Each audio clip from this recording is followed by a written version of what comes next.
we are moving on the roles of government in maintaining traffic regulations. 1.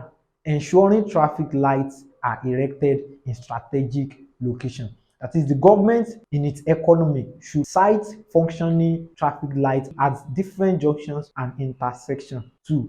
Proper constructions of roads with relevant road signs. Now, to avoid accidents, all road signs must be installed conspicuously in appropriate places like sharp corners, valleys, hills, roundabouts, and so on. 3. Proper functioning of Federal Road Safety Commission.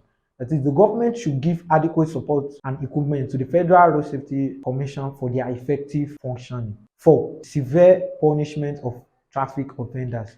People which drink and drive, who make calls while driving or do not observe traffic lights and so on should be severely punished. 5. Enactment of law. The National Assembly should make more laws to further empower traffic managers and management authorities to prosecute those who break traffic laws. 6. Stop discriminate issuance of driver's license. That is, the drivers must go through rigorous training or test by appropriate authorities before issuing driver's license. 7. Regular public enlightenment on traffic regulations and traffic signs. Educating the masses on traffic regulations and signs through the media should be done by the appropriate authorities like Federal Road Safety Corps, the FRSC, and the VIO, the Vehicle Inspection Office.